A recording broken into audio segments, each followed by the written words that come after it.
Livro Palestras Íntimas de São Francisco de Sales. Palestra 21. Do necessário ao ingresso em religião. Trata do que se deve pretender ao entrar na religião.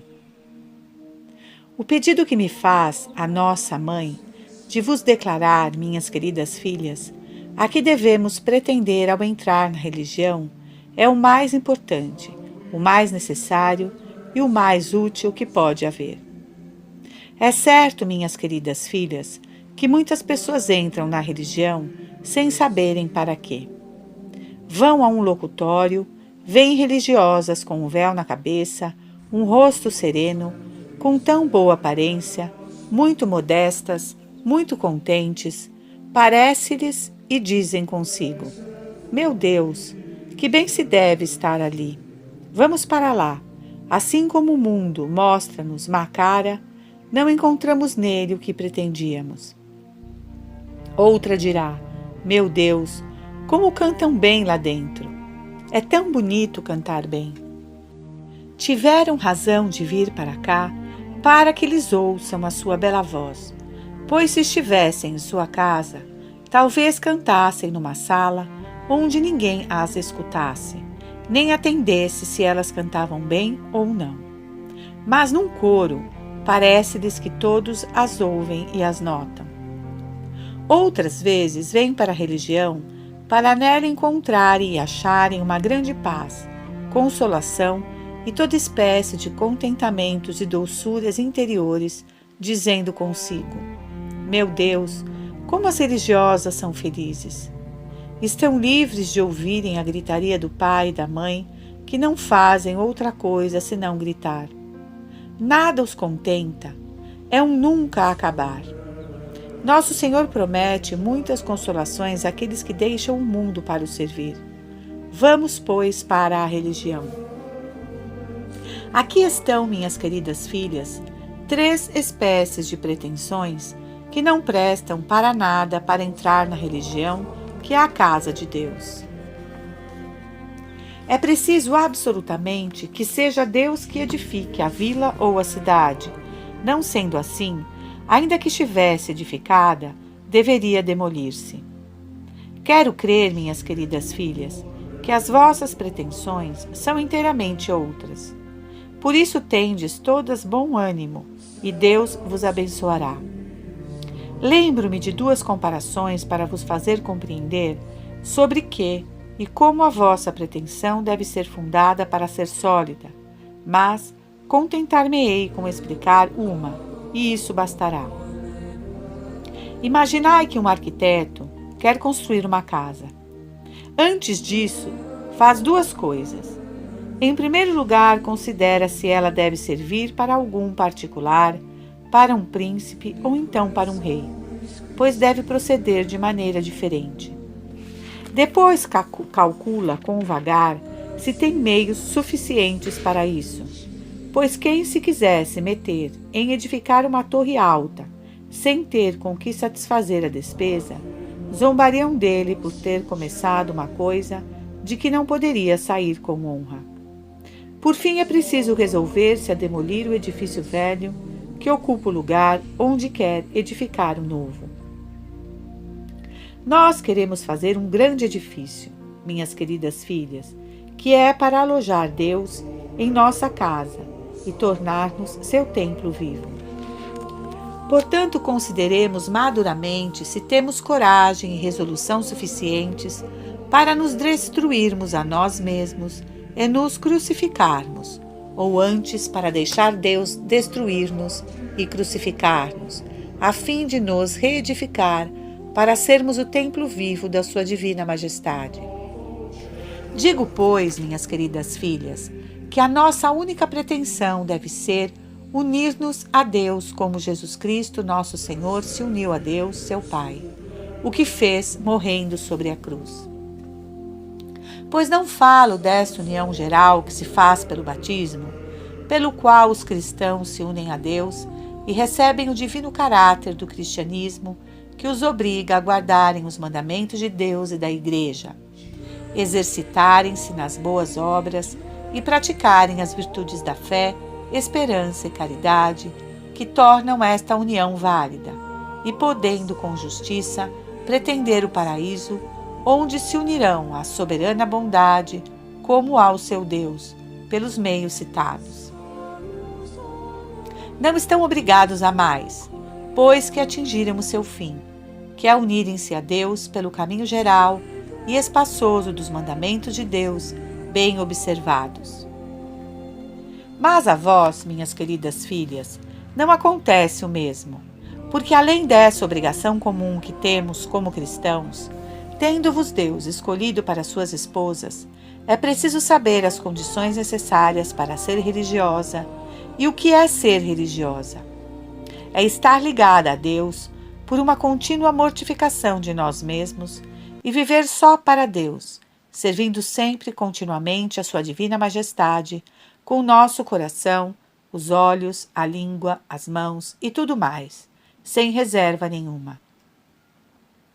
A religião fornece-nos meios muito próprios para isso, tais como a oração, as leituras, o silêncio, o recolhimento interior e elevações contínuas a Nosso Senhor. E por que não poderíamos chegar a consegui-lo, senão pela prática contínua da mortificação de todas as nossas paixões, inclinações, humores e aversões? Estamos obrigados a vigiar continuamente sobre nós mesmos, a fim de fazer morrer tudo isso.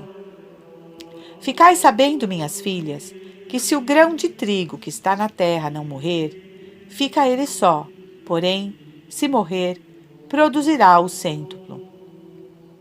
A palavra de Nosso Senhor é aqui muito clara, pois foi a sua sagrada boca que a proferiu. Por conseguinte, vós que pretendeis o hábito, e vós que já tendes o véu, minhas queridas filhas, e pretendeis a santa profissão, considerai bem, mais de uma vez, se tendes bastante resolução para morrer a vós mesmas. Pesai tudo bem. Tendes ainda muito tempo para pensar nisso, antes que os vossos véus sejam tintos de preto. Pois declaro-vos que quem quiser viver segundo a natureza, não quero lisonjear-vos, fique no mundo. E quem quiser viver segundo a graça, venha para a religião, a qual não é outra coisa, senão uma escola de mortificação e abnegação de nós mesmos. E para isso vos fornece muitos instrumentos de mortificação, tanto interiores como exteriores. Mas, santo Deus, dir-me-eis, não é isso que eu procuro. Pensava que para ser boa religiosa, bastava ter desejo de fazer bem a oração e de ter visões e revelações, ver anjos em forma humana, ser arrebatada em êxtase, gostar muito da leitura de bons livros. Como? Parecia-me ser tão virtuosa, tão mortificada no mundo e tão humilde que todos me admiravam. Pois não era ser muito humilde, falar com tanta doçura às companheiras, das coisas de devoção, contar em casa aos sermãos, tratar com doçura as pessoas de casa, sobretudo quando não me contradiziam? Certamente, minhas filhas, isso era bom para o mundo, mas a religião quer que se façam obras dignas da vocação, quer dizer, morrer a si próprio em todas as coisas, tanto naquilo que nos parece bom, como nas coisas más e inúteis. Imaginais que esses bons religiosos do deserto, que chegaram a uma tão grande união com Deus, a alcançaram seguindo as suas inclinações? De certo que não. Mortificaram-se nas coisas mais santas, e ainda que tinham grande gosto em cantar os cânticos divinos, não o faziam para se contentarem a si mesmos. Não, pelo contrário, privavam-se voluntariamente desses prazeres, ainda que bons e lícitos, para se entregarem ao trabalho e obras pesadas.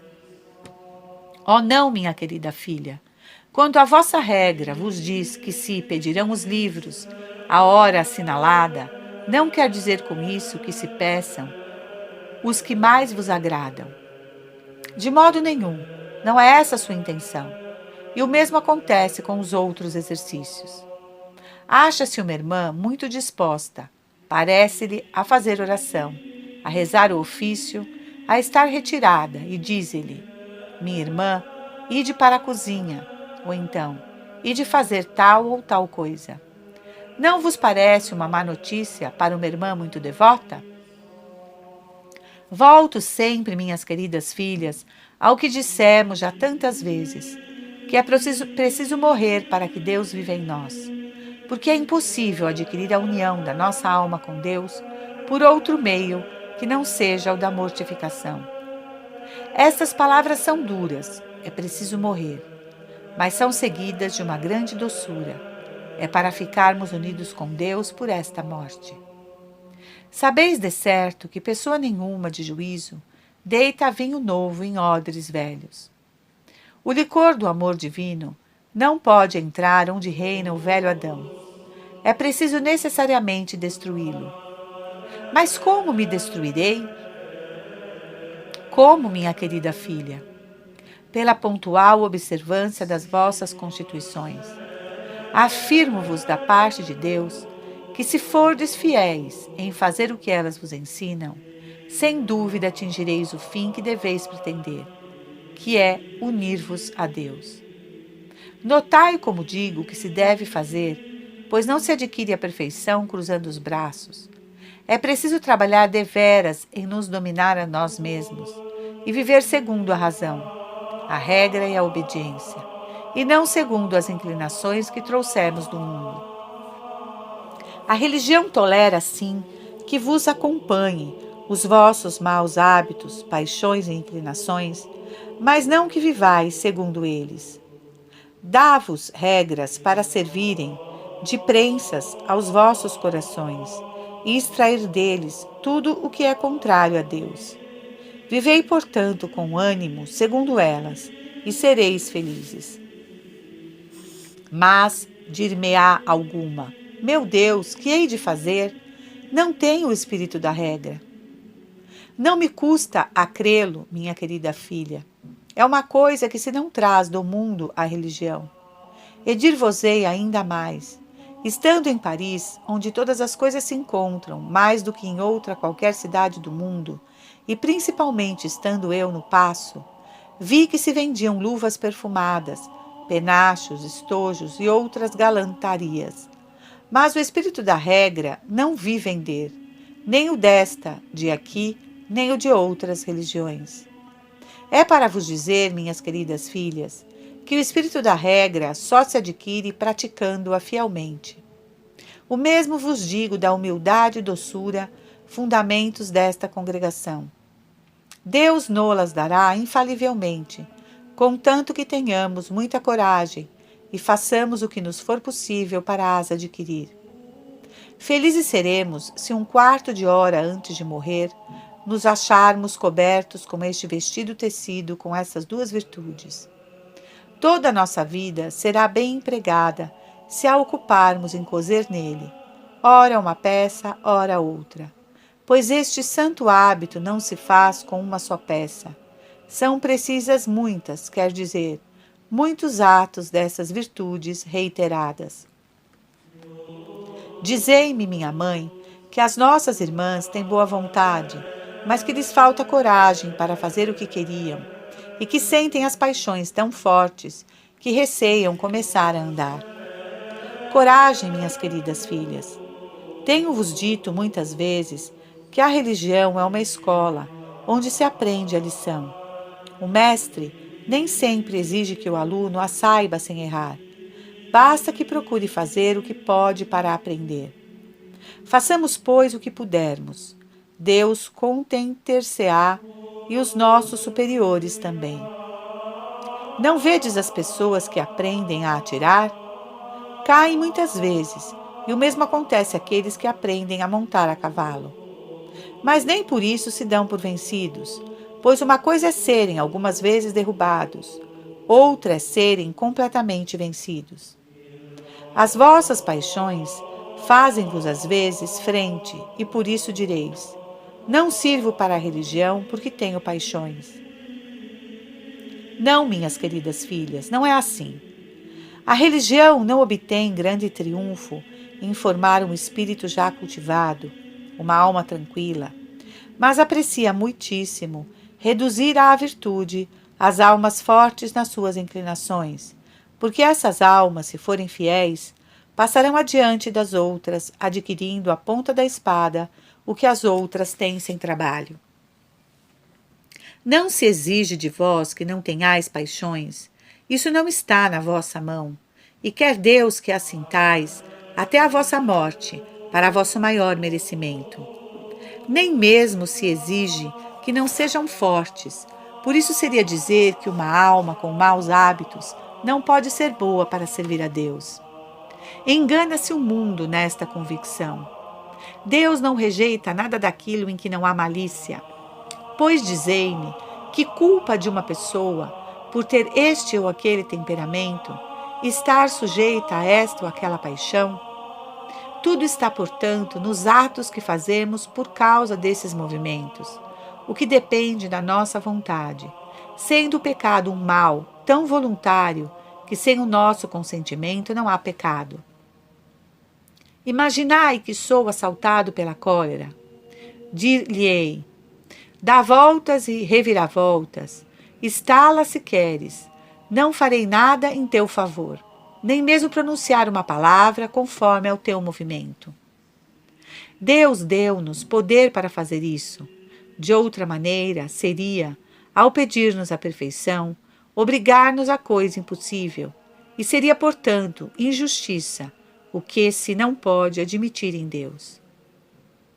A este respeito, venho ao pensamento contar-vos uma história que vos convém. Quando Moisés desceu da montanha, onde acabava de falar com Deus, viu que o povo tinha feito um bezerro de ouro e o adorava. Animado de justa cólera e de zelo da glória de Deus, disse a seu irmão Araão, voltando-se para os levitas: se há alguém que esteja do partido de Deus, que tome a espada para matar tudo que se lhe apresentar, sem poupar nem pai nem mãe, nem marido nem irmã. Mate tudo. Os levitas pegaram as espadas, e o mais valente foi aquele que matou mais. Da mesma maneira, minhas queridas filhas, pegai na espada da mortificação, para matar e destruir as vossas paixões, e aquela que tiver mais para matar, será a mais valente, se quiser cooperar com a graça. Estas duas almas que aqui estão diante de mim, das quais uma tem só 15 anos e a outra 16, têm pouco que matar, pois o espírito ainda quase lhes não nasceu. Mas essas grandes almas que têm passado por muitas coisas e têm gozado as doçuras do paraíso, a essas é que cumpre matar e aniquilar bem as suas paixões. Quanto àquelas que dizeis, minha mãe, que têm tão grandes desejos de perfeição, que querem passar adiante de todas as outras em virtude, fazem bem em consolar um pouco o seu amor próprio, mas farão bastante se seguirem a comunidade, cumprindo bem as suas regras, pois esse é o caminho direito para chegar a Deus. Vós sois bem felizes, minhas queridas filhas, comparadas conosco que estamos no mundo. Quando perguntamos o caminho, um diz, é para a direita, o outro, é para a esquerda. E, finalmente, a maior parte das vezes, enganam-nos. Mas vós não tendes senão que deixar-vos conduzir. Parecei-vos com aqueles que viajam por mar. O navio leva-os e eles estão dentro muito sossegados. Descansam ao mesmo tempo que vão andando, e não têm que perguntar se vão bem. Isso compete aos marinheiros, que, olhando sempre para a estrela polar, sabem que estão em bom caminho, e dizem aos outros que vão a bordo: coragem, estais no bom caminho. Segui sem receio essa estrela e bússola divina, minhas queridas filhas. É ela nosso Senhor. O navio são as vossas regras.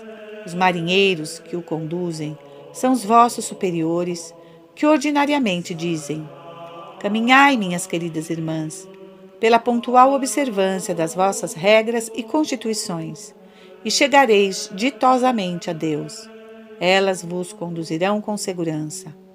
Mas notai que vos digo: caminha pela observância pontual e fiel, pois o que não faz caso do seu caminho padecerá a morte, diz Salomão.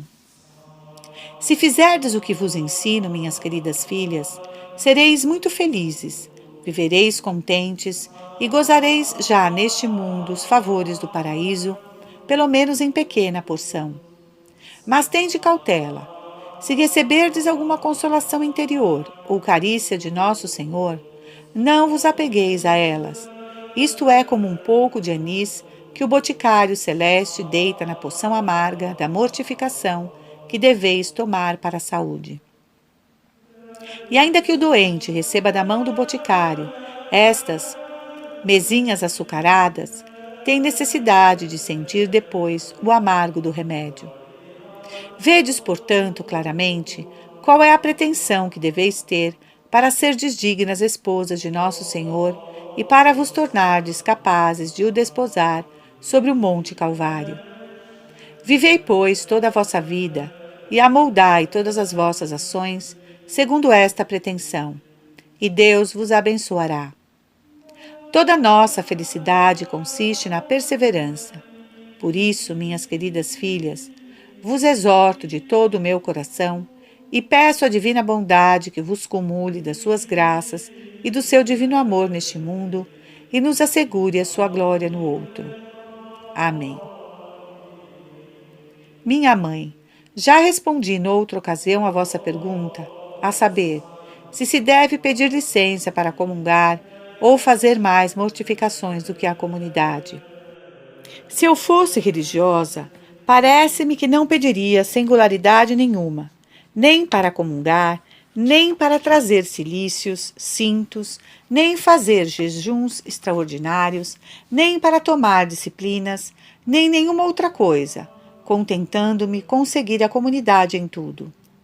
Se fosse robusto, não comeria 4 vezes por dia.